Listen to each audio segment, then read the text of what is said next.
Hello students, गेले 3 lectures मध्ये आपण इनडेफिनाइट इंटिग्रेशन शिकतो आहे. इनडेफिनाइट इंटिग्रेशन मध्ये आपण एक्सरसाइज 3.1 कंप्लीट केलेला आहे. त्याचं बेसिक कंप्लीट केलेलं आहे. 1.3 मधल्या फंक्शनचं इंटिग्रेशन करण्यासाठी आपण स्टँडर्ड फॉर्म्युल्यांचा वापर केला होता. आज आपण एक्सरसाइज 3.2 ए च बेसिक कन्सेप्ट बघणार आहोत. आणखीन काही एक्झाम्पल सुद्धा बघणार आहोत. तर आज प्रथमतः आपण मेथड्स ऑफ इंटिग्रेशन बघणार आहोत. Methods of integration. There are 3 methods to find the integral of the function. फंक्शनचं इंटिग्रेशन काढण्याच्या 3 मेथड्स आहेत. त्यापैकी फर्स्ट मेथड जी आहे त्याला आपण इंटिग्रेशन बाय सबस्टिट्यूशन्स म्हणतो आहे. Second method integration by parts and third method integration by partial fraction. या 3 मेथड्स इंटिग्रेशन काढण्याच्या आहेत. त्यापैकी आज आपण फर्स्ट मेथड बघणार आहोत, integration by substitutions. Integration by substitutions बघत असताना याच्या पूर्वी तुम्ही इंटिग्रेशन फाइंड आउट करत असताना एक्सरसाइज 3.1 मध्ये एखादं फंक्शन जर स्टँडर्ड फॉर्म मध्ये नसेल तर त्याच्यामध्ये योग्य ते बदल करून तुम्ही ते फंक्शन स्टँडर्ड फॉर्म मध्ये स्टँडर्ड फॉर्म्युल्याच्या फॉर्मॅट मध्ये आणत होता आणि मग इंटिग्रेशन करत होता. आता इंटिग्रेशन बाय सबस्टिट्यूशन्स मध्ये जेव्हा एखादं फंक्शन स्टँडर्ड फॉर्म मध्ये नसतं तेव्हा आपण ते फंक्शन रिड्यूस करतो आहे, ते फंक्शन कन्वर्ट करतो आहे. हे कन्वर्शन करत असताना आपण व्हेरिएबल एक्स जो आहे तो व्हेरिएबल एक्स मध्ये चेंज करतो आहे. योग्य ते सबस्टिट्यूशन्स करून आपण व्हेरिएबल चेंज करतो आणि व्हेरिएबल चेंज करून आपण गिवन फंक्शन स्टँडर्ड फॉर्म मध्ये आणतो आणि मग आपण त्याचं इंटिग्रेशन करतो. म्हणून या टाइपच्या मेथडला आपण इंटिग्रेशन बाय सबस्टिट्यूशन्स म्हणतो. बघा, integration by substitutions we have integrated f of x means function f of x by using standard formulae.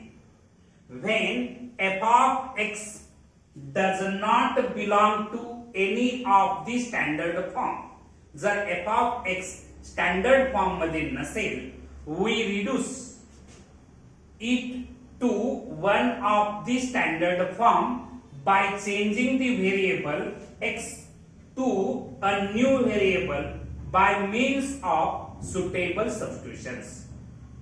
योग्य ते सबस्टिट्यूशन्स करून आपण x हा जो व्हेरिएबल आहे त्याच्याऐवजी न्यू व्हेरिएबल आपण वापरणार आहे. बघा, एखादं एक्झाम्पल बघितल्यानंतर तुमचे कन्सेप्ट अधिक क्लिअर होतील. तर आपण त्याचे एक्झाम्पल्स आणि त्याचे काही कोरोलरीज आपण बघणार आहोत, काही रिझल्ट्स बघणार आहोत. तर बघा, इंटिग्रेशन बाय सबस्टिट्यूशन्स मध्ये if integration of f of x dx is equal to g of x plus c, then integration of f of ax plus b with respect to x is equal to g of ax plus b upon a plus c. या ठिकाणी f of x integration जर g of x येत असेल तर f of ax plus b च integration g of ax plus b upon a येणार आहे.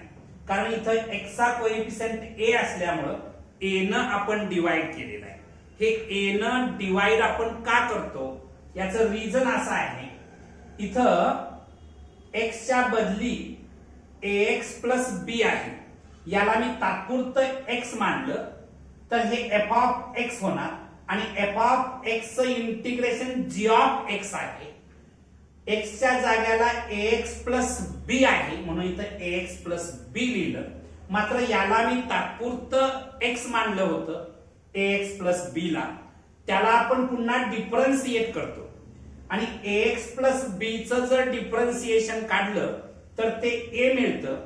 Differentiation मध्ये आपण a न मल्टिप्लाय करतो, इंटिग्रेशन मध्ये आपल्याला a न डिवाइड करावं लागेल. ओके, इथं आपण एक एक्झाम्पल बघूया. इथं एक्झाम्पल काय आहे बघा. Integration of 3x² into sine x cube dx हे जे फंक्शन आहे हे आपल्याला इंटिग्रेट करायचं आहे. प्रथम आपण let I is equal to integration of 3x² into sine x cube dx असं लिहू. आता इथं सबस्टिट्यूशन्स मेथड वापरत असताना हे तुमचं फंक्शन स्टँडर्ड फॉर्म मध्ये नाही, कुठल्याही स्टँडर्ड फॉर्म्युल्याच्या फॉर्मॅट मध्ये नाही. पहिल्यांदा हे फंक्शन स्टँडर्ड फॉर्म्युल्याच्या फॉर्मॅट मध्ये आणावं लागेल.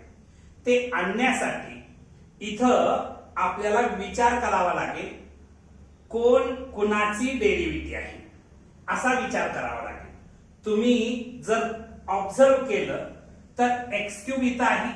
या x क्यूब ची डेरिव्हेटिव्ह 3x² येते, कारण d by dx of x cube केलं तर मला मिळतं आहे 3x². बरोबर आहे का? आणि त्यामुळं 3x² म्हणजे x क्यूब ची डेरिव्हेटिव्ह 3x² मिळते आहे. इथं सबस्टिट्यूशन्स करत असताना मी काय करणार आहे, put x cube is equal to t. मी काय सबस्टिट्यूट केलेला आहे, व्हेरिएबल चेंज करतो आहे. x च्या ऐवजी t व्हेरिएबल घेतलेला आहे. मात्र हे घेत असताना कोण कुणाची डेरिव्हेटिव्ह आहे हे फाइंड आउट करायचं आणि ज्याची डेरिव्हेटिव्ह आहे त्याच्यासाठी आपण t कन्सिडर करतो. x क्यूब ची डेरिव्हेटिव्ह 3x² येते म्हणून x क्यूब साठी मी t पुट करतो आहे. आता x क्यूब साठी t पुट केल्यानंतर जेव्हा जेव्हा तुम्ही इंटिग्रेशन मध्ये सबस्टिट्यूशन्स करताय तेव्हा डिफरन्शिएट करायला विसरायचं नाही. हे जे सबस्टिट्यूट केलेलं आहे त्याला डिफरन्शिएट करायचं. Differentiating both sides with respect to x we get. मी x च्या रिस्पेक्ट मध्ये जर याला डिफरन्शिएट केलं तर d by dx of x cube is equal to या t ची derivative with respect to x dt by dx येणार. आता x क्यूब ची डेरिव्हेटिव्ह 3x² येते.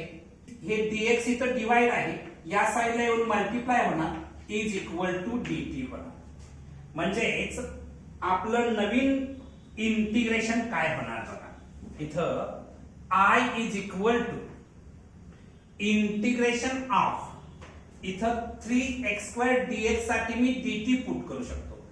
3x² dx एवढ्या पार्ट साठी मी dt पुट करू शकतो आणि साइन x क्यूब आहे, x क्यूब साठी मी t पुट करणार आहे. म्हणजे हे होणार आहे sine t dt. Sine t dt. आता तुमचं गिवन फंक्शन x व्हेरिएबल असणार होतं ते तुम्ही सबस्टिट्यूट करून t व्हेरिएबल असणाऱ्या स्टँडर्ड फॉर्मॅट मध्ये आणलं. आता याचं इंटिग्रेशन करत असताना साइन t चं integration with respect to t काढलं. साइन t चं इंटिग्रेशन मायनस कॉस t येणार आहे प्लस इंटिग्रल कॉन्स्टंट c राहणार आहे. नेक्स्ट स्टेपला काय करायचं, I is equal to minus cos t कशासाठी पुट केलेला आहे, x क्यूब साठी. Minus cos x cube plus c. Instead of t मी काय पुट केलं, पुन्हा x क्यूब पुट केलं. हे तुमचं फायनल आन्सर असणार आहे. या मेथडला आपण सबस्टिट्यूशन्स मेथड असं म्हणतो आहे. Okay, next concept. Second corollary काय आहे बघा. Integration of f of x raise to n into f dash of x dx is equal to f of x raised to n plus 1 upon n plus 1 plus integral constant c.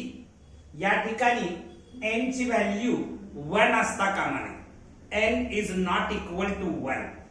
आता given integrable function जे दिलेलं आहे ते जर तुम्ही observe केलं तर तुमच्या लक्षात येईल की इथं f of x raise to n आहे.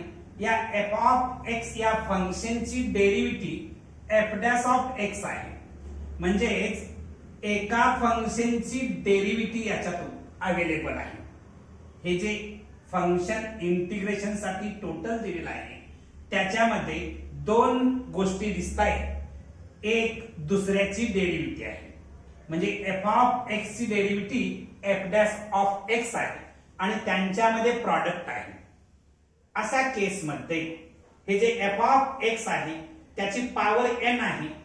इंटिग्रेशन करत असताना पॉवर 1 न इन्क्रीज होते म्हणजे n+1 होतं आणि तेवढ्यानंच म्हणजे n+1 न आपण डिवाइड करतो आहे आणि इंटिग्रल कॉन्स्टंट लिहितो आहे. तर बघा integration of f of x raise to n into f dash of x dx is equal to f of x raised to n plus 1 upon n plus 1 plus integral constant c. इथं एक example आपण बघूया. या ठिकाणी integration of sine inverse x whole cube upon under root 1 minus x square dx याचं integration काढायचं आहे आपल्याला.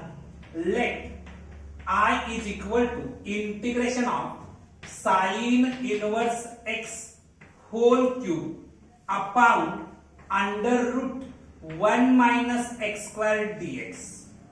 हे जे गिवन फंक्शन आहे ते मी रिअरेंज करतो. I is equal to integration of sin inverse x whole cube into 1 upon under root 1 minus x square dx. हेच लिहिलेलं आहे. लिहिण्याची फक्त स्टाईल बदललेली आहे. आता तुम्ही जर ऑब्झर्व केलं तर तुम्हाला माहिती आहे की d by dx of sine inverse x is equal to 1 upon under root 1 minus x square. हे साइन इनवर्स x ची डेरिव्हेटिव्ह आहे. म्हणजेच एक फंक्शन दुसऱ्या फंक्शनची डेरिव्हेटिव्ह आहे आणि ते प्रॉडक्ट फॉर्मॅट मध्ये. त्या फॉर्म्युल्याच्या आधारे या ठिकाणी f ऑफ x च्या जाग्याला साइन इनवर्स x आहे आणि f डॅश ऑफ x च्या जाग्याला 1 upon under root 1 minus x square आहे. त्या फॉर्म्युल्यानुसार या कोरोलरीनुसार आपण f of x raise to n+1 upon n+1 लिहिणार. f ऑफ x च्या जाग्याला साइन इनवर्स x आहे त्याची power 3+1 upon 3+1 plus integral constant c. That is I is equal to sine inverse x raise to 4 upon 4 plus c. हे तुमचं final answer असणार. Corollary कशी use करायची आहे बघा. एक फंक्शन दुसऱ्या फंक्शनची डेरिव्हेटिव्ह असेल आणि प्रॉडक्टच्या फॉर्मॅट मध्ये असेल तर f ऑफ x ची पॉवर 1 वाढवायची आहे. 1 त्याच्यात ऍड करायचं आहे आणखी तेवढ्यानंच म्हणजे n+1 नच डिवाइड करायचं आहे. इथं 3+1 झालं आणि 3+1 नच डिवाइड केलेलं आहे. Okay. Next concept. Next concept corollary 3. इथं integration of f dash of x upon f of x dx आहे. डिनॉमिनेटरला फंक्शन आहे आणि न्यूमरेटरला याच फंक्शनची डेरिव्हेटिव्ह आहे. डिनॉमिनेटरला जे फंक्शन आहे त्याची डेरिव्हेटिव्ह न्यूमरेटरला दिसते. अशा टाइपचं जर फंक्शन असेल तर त्याचं integration log mod f of x म्हणजेच log आणि डिनॉमिनेटरला जे फंक्शन आहे ते मॉड मध्ये लिहायचं प्लस c. ओके.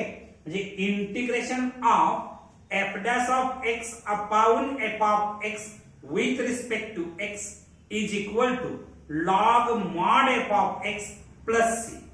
आता इथे एक एक्झाम्पल आपण घेतलेला आहे. Integration of cot x dx. हे जे गिवन फंक्शन आहे ते या फॉर्मॅट मध्ये दिसत आहे का, की डिनॉमिनेटरला जे फंक्शन आहे त्याची डेरिव्हेटिव्ह न्यूमरेटरला आहे असं दिसत आहे का, तर ते दिसत नाही. मग आपल्याला हे फंक्शन या फॉर्मॅट मध्ये आणता येईल. ते कसं आणायचं बघा. प्रथम आपण एक काम करूया. Let I is equal to integration of cot x dx लिहू. तुम्ही स्कूल लेवलला असताना cot x म्हणजेच cos x upon sin x हे शिकलेला. म्हणून इन्स्टेड ऑफ cot x मी लिहितो आहे cos x upon sin x dx. आता हे जे फंक्शन आलेलं आहे आता कन्वर्ट केलेलं ते या फॉर्मॅट मध्ये आलेलं आहे. कारण d by dx of sin x केलं तर मला cos x मिळत आहे. म्हणजेच डिनॉमिनेटरला जे फंक्शन आहे त्याची डेरिव्हेटिव्ह न्यूमरेटरला दिसते आहे. म्हणजे या कोरोलरीच्या फॉर्मॅट मध्ये ते आलेलं आहे. याचं आन्सर लिहित असताना I is equal to integration of instead of cos x मी असं लिहू शकतो d by dx of sin x. d by dx of sin x म्हणजेच cos x upon sin x dx. आता डिनॉमिनेटरला जे फंक्शन आहे त्याची डेरिव्हेटिव्ह न्यूमरेटरला दिसते आहे. त्या फॉर्म्युल्यानुसार I is equal to log mod sin x plus c हे तुमचं फायनल आन्सर असणार आहे. ओके, डिनॉमिनेटरचं फंक्शन इथं मॉड मध्ये आपण लिहितो आहे log mod x. Okay, log इथं mod sin झालं. ओके, नेक्स्ट कन्सेप्ट मध्ये कोरोलरी 4 आपण बघणार आहोत. तर काय आहे बघा. Integration of f dash of x upon under root f of x dx is equal to 2 into under root f of x plus c. बघा इथं इंटिग्रेशन ज्या फंक्शनचं फाइंड आउट करायचं आहे. डिनॉमिनेटरला जे फंक्शन आहे ते अंडर रूट मध्ये आहे म्हणजेच under root f of x आहे आणि या f ऑफ x ची डेरिव्हेटिव्ह न्यूमरेटरला दिसते आहे. अशा टाइपच्या फंक्शनचं इंटिग्रेशन काढत असताना 2 टाइम्स डिनॉमिनेटर फक्त लिहितो आहे. 2 टाइम्स डिनॉमिनेटर लिहितो आहे under root f of x 2 times under root f of x plus c. इथे एक एक्झाम्पल आपण बघणार आहोत. Integration of 1 upon x root log x दिसत आहे. हे फंक्शन या कोरोलरीच्या किंवा फॉर्म्युल्याच्या फॉर्मॅट मध्ये नाहीये. आपल्याला ते या फॉर्मॅट मध्ये आणता येईल. त्यासाठी मी काय करतो आहे बघा. इथं पहिल्या term let I is equal to integration of 1 upon x into under root log x dx आपण लिहूया. ओके, आता इथं याचं इंटिग्रेशन काढण्याआधी त्या फॉर्म्युल्याच्या फॉर्मॅट मध्ये आणण्यासाठी I इज इक्वल टू आता इथं बघा इंटिग्रेशन ऑफ मी न्यूमरेटरला आणि डिनॉमिनेटरला x न डिवाइड करतो. न्यूमरेटरला x न डिवाइड केलं तर 1 अपॉन x अपॉन डिनॉमिनेटरला जर मी x न डिवाइड केलं तर डिवाइड केलेलं x आणि हे x कॅन्सल होईल आणि अंडर रूट लॉग x येईल. अंडर रूट लॉग x येईल विथ रिस्पेक्ट टू x. ठीक आहे. आता जर तुम्ही ऑब्झर्व केलं या लॉग x ची डेरिव्हेटिव्ह 1 अपॉन x येते कारण तुम्हाला माहिती आहे d by dx of log x is equal to 1 upon x. डिनॉमिनेटरला जे फंक्शन अंडर रूट मध्ये आहे त्याची डेरिव्हेटिव्ह न्यूमरेटरला दिसते. या फॉर्म्युल्याच्या आधारे आपण डायरेक्ट आन्सर लिहू शकतो. I is equal to 2 into under root log x plus integral constant c हे तुमचं फायनल आन्सर असणार. Okay, next concept. बाळांनो, मी तुम्हाला ट्रिग्नोमेट्रिक फंक्शनचं इंटिग्रेशन काढण्याचे काही फॉर्म्युले दिले होते. त्याच्यामध्ये साइन फंक्शनचं इंटिग्रेशन काढण्याचे फॉर्म्युले दिले होते. कॉस फंक्शनचं इंटिग्रेशन काढण्याचा फॉर्म्युला दिला होता, सेक स्क्वेअर एक्स चं इंटिग्रेशन काढण्याचा फॉर्म्युला दिला होता. मात्र तुम्हाला integration of tan x dx चं इंटिग्रेशन काढण्याचा स्टँडर्ड फॉर्म्युला मी दिलेला नव्हता. याचं इंटिग्रेशन कसं होतं, integration of tan x dx आपण जी थर्ड कोरोलरी बघितलेली आहे, कुठली, integration of f dash of x upon f of x dx is equal to log mod f of x plus c. या कोरोलरीच्या आधारे आपण ज्या फंक्शनचं इंटिग्रेशन स्टँडर्ड फॉर्मॅट मध्ये दिलं नव्हतं त्या फंक्शनचं इंटिग्रेशन आपण काढणार आहोत. तर बघा, इंटिग्रल्स ऑफ ट्रिग्नॉमेट्रिक फंक्शन, इथं integration of tan x dx मी प्रथमतः let I is equal to integration of tan x dx असं मेन्शन करतो. आता हे टॅन एक्स हे जे फंक्शन आहे ते या फॉर्मॅट मध्ये आहे का, तर नाही आहे. त्याला या फॉर्मॅट मध्ये आणता येईल. तर मी काय करतो बघा, I is equal to integration of tan x लिहिण्याची मी स्टाईल बदलतो, sine x upon cos x dx असं लिहितो. टॅन एक्स मी कसं रिप्रेझेंट केलं, sine x upon cos x. हा स्कूल लेवलचा फॉर्म्युला तुम्हाला पाठ आहे.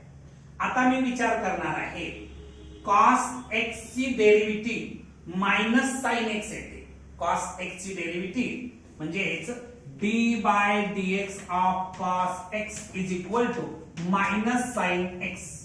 ठीक आहे, डिनॉमिनेटरला फंक्शन पाहिजे आणि न्यूमरेटरला त्याची डेरिव्हेटिव्ह पाहिजे. म्हणजे इथं मायनस सिम्बॉल यायला पाहिजे. मी इथं मायनस सिम्बॉल दिलं म्हणजे -1 न मल्टिप्लाय केलं. आत मध्ये मायनस सिम्बॉल दिलेला आहे, मी बाहेर पण मायनस सिम्बॉल देतो. मायनस मायनस प्लस तेच लिहिलेलं आहे, लिहिण्याची स्टाईल फक्त बदललेली आहे. ओके, आता जर तुम्ही ऑब्झर्व केलं तर कॉस एक्स ची डेरिव्हेटिव्ह मायनस साइन एक्स दिसते आहे. इथं इंटिग्रेशन ऑफ, इथं न्यूमरेटरला डेरिव्हेटिव्ह आहे आणि डिनॉमिनेटरला फंक्शन आहे. त्यावेळी या कोरोलरीच्या आधारे I is equal to minus symbol हे ऍज इट इज आणि याचं integration log mod cos x plus integral constant c येणार आहे. नेक्स्ट स्टेपला काय होईल बघा, तुम्हाला हा कन्सेप्ट माहिती आहे की लॉग एक्स रेस टू के असेल तर आपण काय लिहितो, के इंटू लॉग एक्स लिहितो. म्हणजेच कोएफिशियंट जो आहे त्याचं पॉवर मध्ये कन्व्हर्शन होतं किंवा पॉवरचं कोएफिशियंट मध्ये कन्व्हर्शन होतं. इथं लॉगचा कोएफिशियंट -1 आहे, तो इथं पॉवर मध्ये कन्वर्ट होईल. म्हणजे काय होईल बघा, I is equal to log mod cos x raise to -1, cos x raise to -1 होईल प्लस सी. ठीक आहे, मी काय केलेलं आहे, कोएफिशियंटचे पॉवर मध्ये कन्वर्शन केलेलं आहे. ठीक आहे, आता निगेटिव्ह पॉवर पॉझिटिव्ह करण्यासाठी I is equal to log mod, ही जी निगेटिव्ह पॉवर आहे ती पॉझिटिव्ह करण्यासाठी मी त्याला डिनॉमिनेटरला आणतो. म्हणजे 1 upon cos x plus integral constant तुमचा सी. आता 1 अपॉन कॉस एक्स म्हणजे सेक एक्स, म्हणजे I is equal to log mod sec x plus c. याच्यावरून तुम्हाला एक फॉर्म्युला मिळालेला आहे, integration of tan x dx is equal to log mod sec x plus C.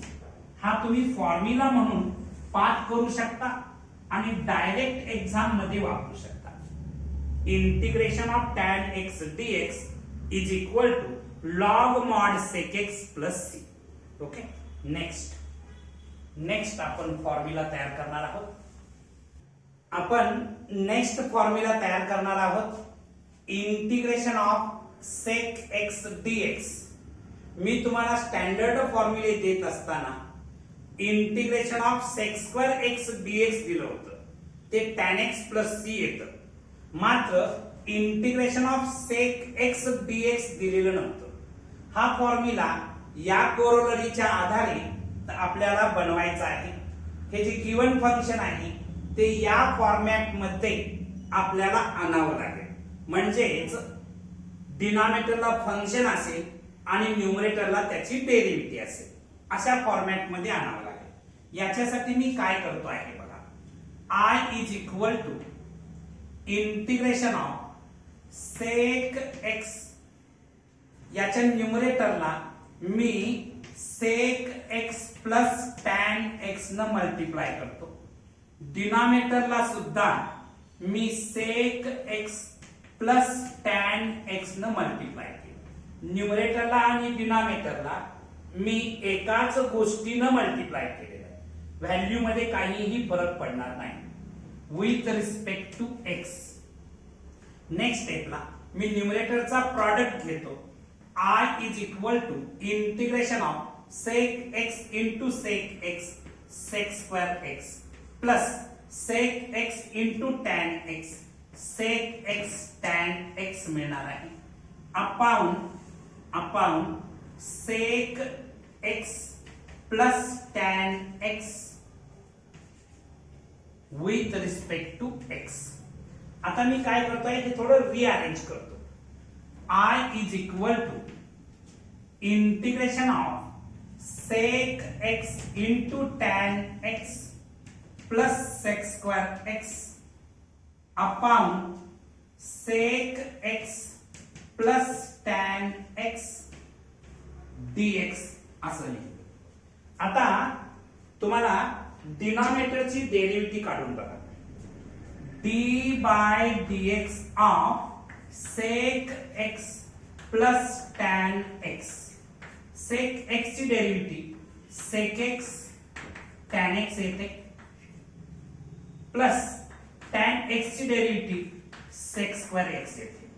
याचाच अर्थ sec x tan x plus sec square x ही कशाची derivative आहे, sec x plus tan x ची डेरिव्हेटिव्ह. म्हणून मी हे असं लिहितो, I is equal to integration of d by dx of sec x plus tan x upon sec x plus tan x. ठीक आहे, with respect to x. बघा आता डिनॉमिनेटरला function आहे आणि न्यूमरेटरला त्याची डेरिव्हेटिव्ह आहे. याचं इंटिग्रेशन लिहित असताना या कोरोलरीच्या आधारे मी असं लिहू शकतो, I is equal to log mod sec x plus tan x plus integral constant c. याचाच अर्थ integration of sec x dx is equal to log mod sec x plus tan x plus integral constant c. आपल्याला एक नवीन formula मिळालेला आहे. Integration of sec x dx is equal to log mod sec x plus tan x plus integral constant c. Okay, हा formula तुम्ही by heart करू शकता, exam मध्ये ऍज इट इज यूज करू शकता. ओके, नेक्स्ट कन्सेप्ट आपण next formula बनवणार आहोत. नेक्स्ट फॉर्म्युला आपण तयार करणार आहोत integration of cosec x dx. Standard फॉर्म्युल्यांच्या मध्ये मी तुम्हाला integration of cosec square x dx दिलं होतं, minus cot x plus c येत होतं. मात्र integration of cosec x dx दिलेलं नव्हतं. तर या कोरोलरीच्या आधारे आपल्याला याचं इंटिग्रेशन फाइंड आउट करता येईल. तर बघा, पहिल्या term I is equal to integration of cosec x, याच्या न्यूमरेटरला आणखीन डिनॉमिनेटरला मी cosec x minus cot x न मल्टिप्लाय करतो. न्यूमरेटरला आणि डिनॉमिनेटरला मी कशानं मल्टिप्लाय करतो आहे, cosec x minus cot x, cosec x minus cot x with respect to x. हे मी एवढ्यासाठी मल्टिप्लाय करतो आहे की हे जे गिवन फंक्शन आहे ते या फॉर्मॅट मध्ये मला आणायचंय. ओके, तर त्याच्यासाठी I is equal to integration of, इथं मल्टिप्लाय करा, न्यूमरेटरचा प्रॉडक्ट घ्या, cosec x into cosec x, cosec square x minus cosec x into cot x, म्हणजेच cosec x into cot x मिळणार, upon cosec x minus cot x with respect to x. ठीक आहे, मी इथं थोडी जागा उपलब्ध करतो. आता नेक्स्ट स्टेपला काय होईल बघा, नेक्स्ट स्टेपला काय होईल बघा. I is equal to integration of, तुम्ही असा विचार करायचा, याला रिअरेंज करतो, minus cosec x into cot x plus cosec square x upon cosec x minus cot x with respect to x. डिनॉमिनेटरला जे फंक्शन आहे त्याची डेरिव्हेटिव्ह फाइंड आउट करा, म्हणजे d by dx of cosec x minus cot x. आता cosec x ची derivative minus cosec x cot x येते, minus cosec x cot x येते, हे minus symbol as it is. Cot x ची derivative minus cosec square येते, minus cosec square x येते. Next स्टेपला minus cosec x into cot x, हे minus minus plus होईल, plus cosec square x. बघा ही जी डेरिव्हेटिव्ह आलेली आहे तेच न्यूमरेटरला आहे का, याचाच अर्थ I is equal to integration of, हे न्यूमरेटर म्हणजेच d by dx of cosec x minus cot x upon cosec x minus cot x with respect to x.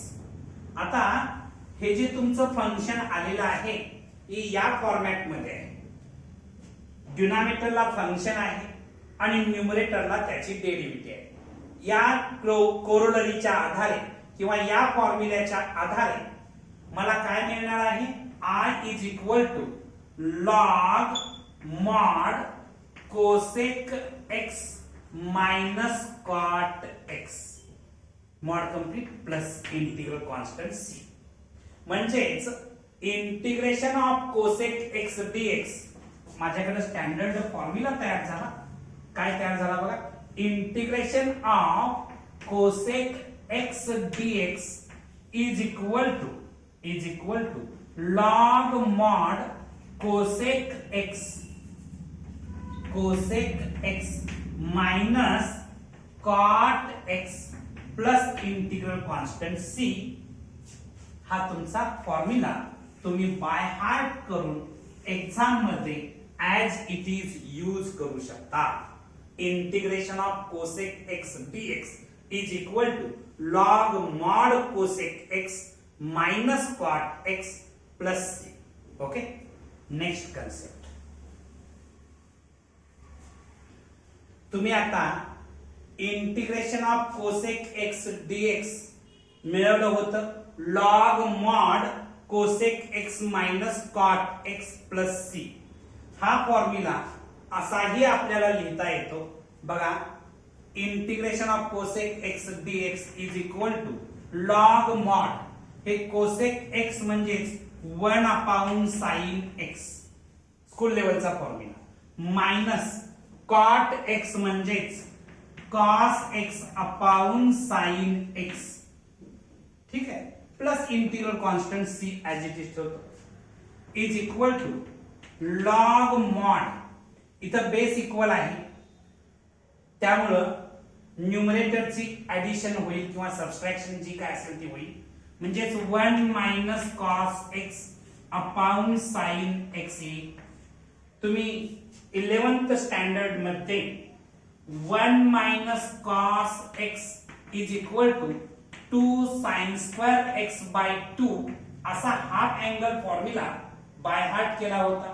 याच्याशिवाय sine x is equal to 2 sine x by 2 into cos x by 2 असा second half angle formula. हे दोन फॉर्म्युले half angle फॉर्म्युले तुम्ही 11th standard मध्ये केलेले आहेत. मी आता काय करतो आहे is equal to log mod 1 minus cos x साठी मी लिहितो आहे 2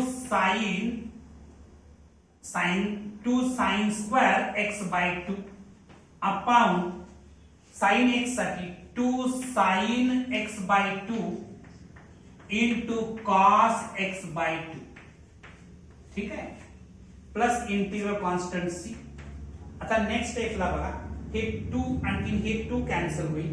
हे साइन एक्स बाय 2 आणि या स्क्वेअर मधलं साइन एक्स बाय 2 जर कॅन्सल झालं तर मला काय मिळतं आहे बघा log mod sine x by 2 upon cos x by 2 sine x by 2 upon cos x by 2 plus integral constant c is equal to log mod sin upon cos म्हणजेच tan x by 2 plus c म्हणजेच integration of cosec x dx चा हा जसा formula आहे log mod cosec x minus cot x plus c तसा second formula आहे log mod tan x by 2 plus C.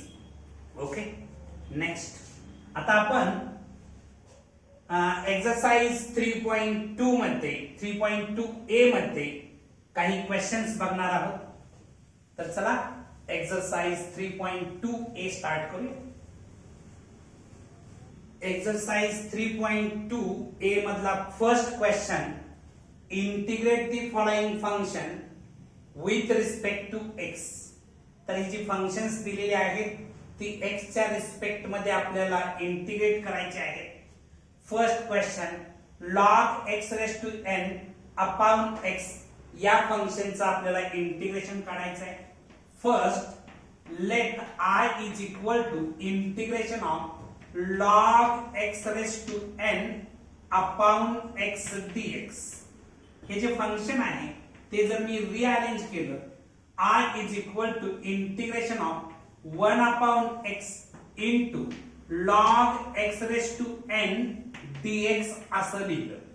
तुम्ही जर ऑब्झर्व केलं log x ची डेरिव्हेटिव्ह 1 upon x येते म्हणून मी log x साठी t पुट करणार आहे. Put log x is equal to t. जेव्हा तुम्ही सबस्टिट्यूट करताय पुट करताय तेव्हा त्याला डिफरन्शिएट करायचं. Differentiating both sides with respect to x we get x च्या रिस्पेक्ट मध्ये जर मी डिफरन्शिएट केलं तर d by dx of log x is equal to dt by dx. t ची derivative with respect to x dt by dx. मी आता इथं लिहितो. आता हे log x ची डेरिव्हेटिव्ह 1 अपॉन x मिळणार. हे dx इथं डिवाइड आहे इकडे येऊन मल्टिप्लाय होणार म्हणजे 1 upon x dx is equal to dt झालं.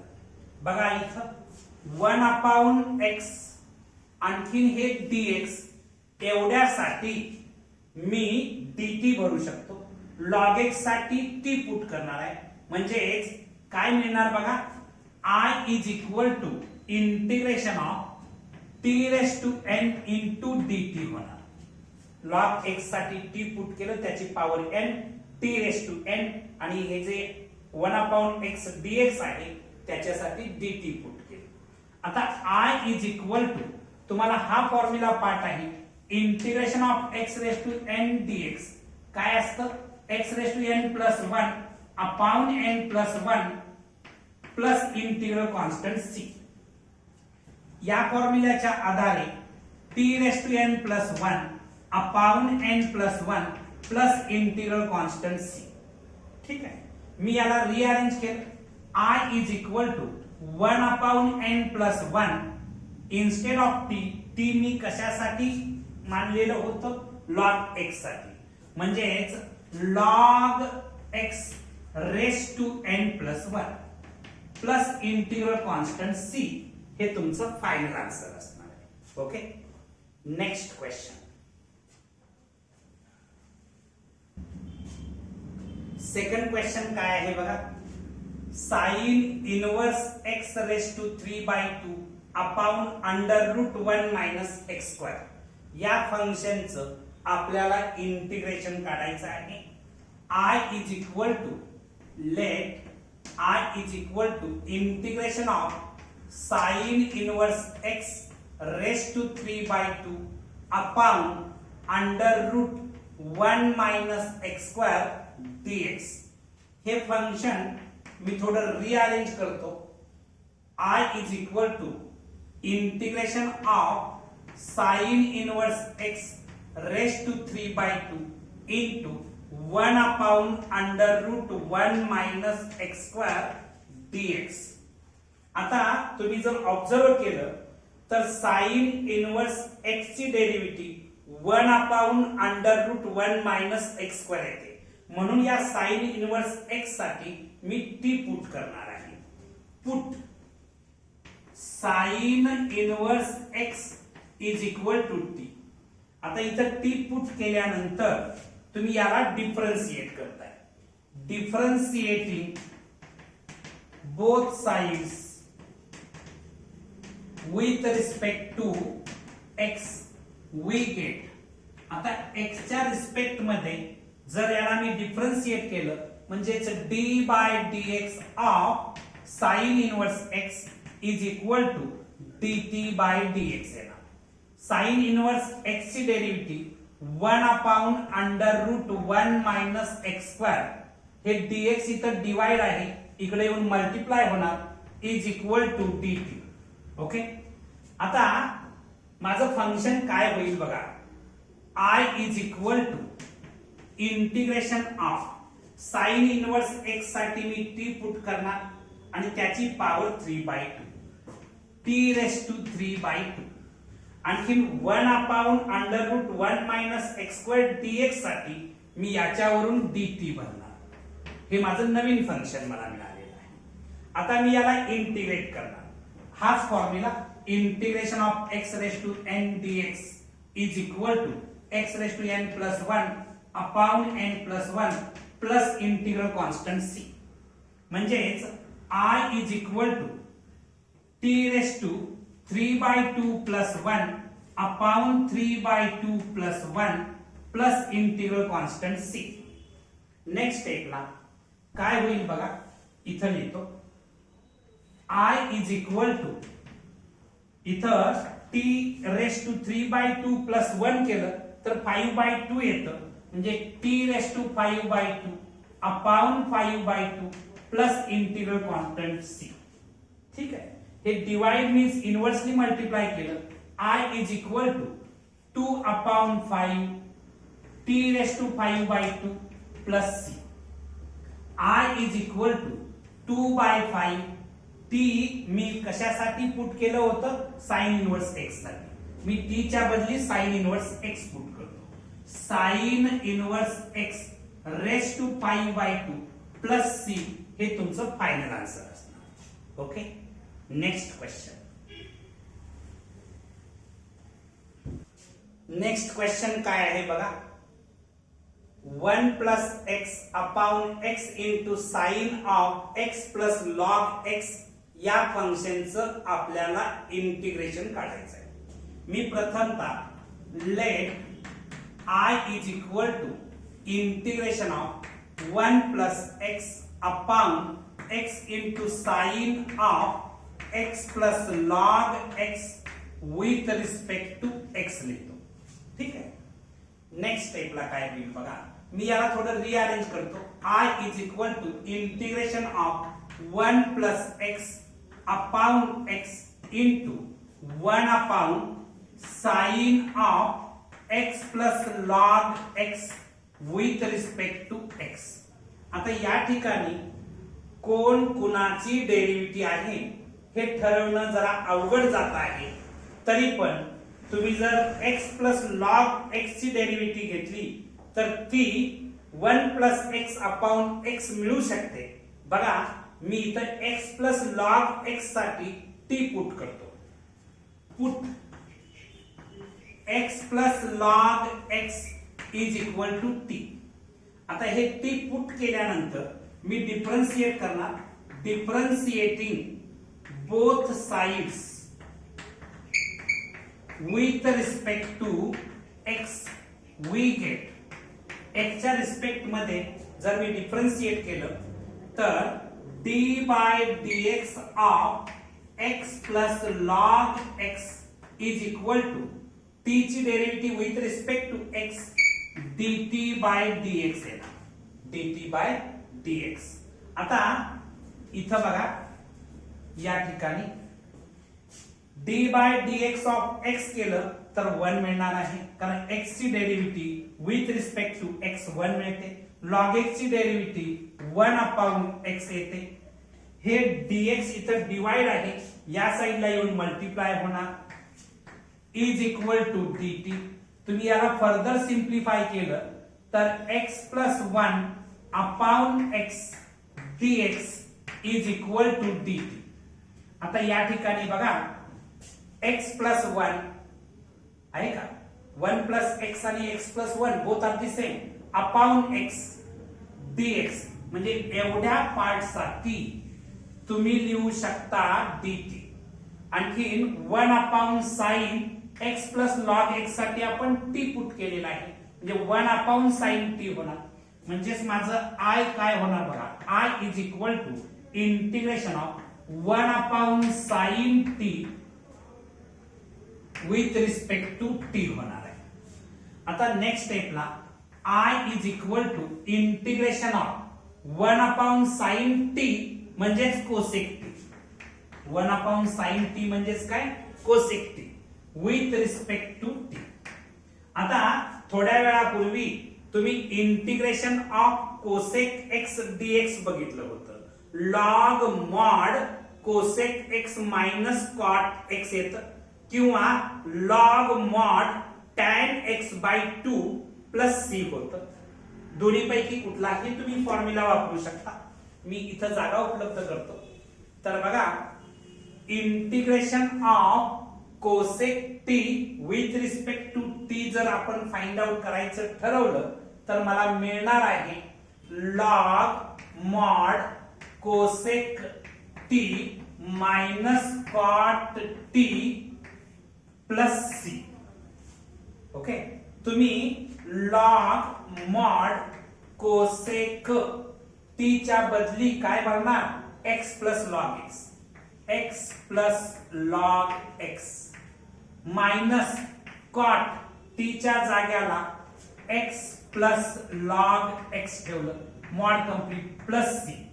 किंवा तुम्ही integration of cosec t with respect to t असं पण लिहू शकता, log mod tan x by 2 plus c. म्हणजेच तुमचं काय होणार आहे, लॉग मॉड tan x च्या जाग्याला tan x by 2 sorry t by 2 असणार आहे, t बाय 2 कारण विथ रिस्पेक्ट टू t आहे. t च्या जाग्याला तुम्ही x प्लस लॉग x भरणार आहे, x plus log x upon 2 mod complete plus c.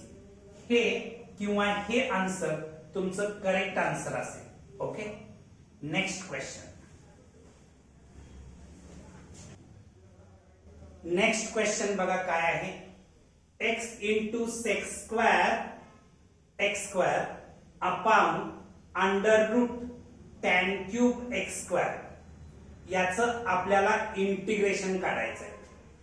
मी पहिल्यांदा let I is equal to integration of x into sec square x square upon under root tan cube x square with respect to x.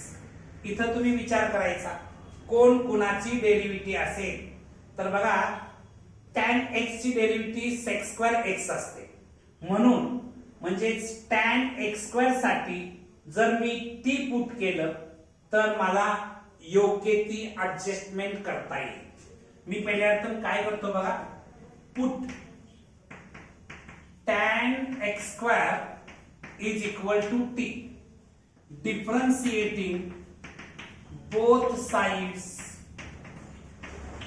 with respect to x we get x च्या respect मध्ये जर मी differentiate केलं तर d by dx of tan x square is equal to dt by dx मिळणार.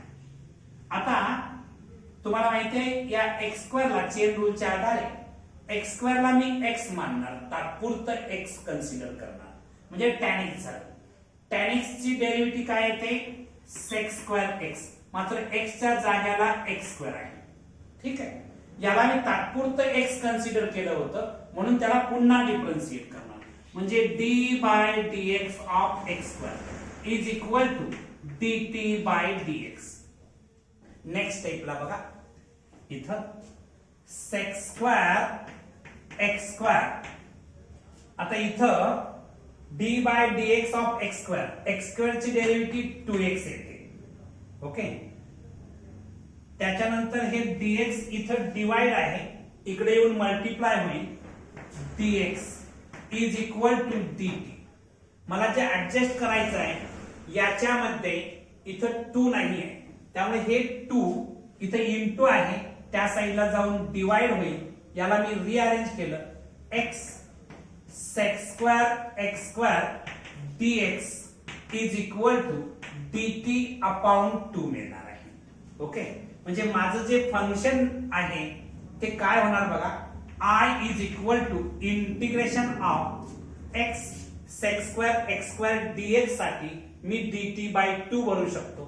Under route मध्ये tan x square साठी t भरणार त्याची पॉवर 3 आहे म्हणजेच 1 upon under root t raised to 3 आणखी हे dt by 2 येणार.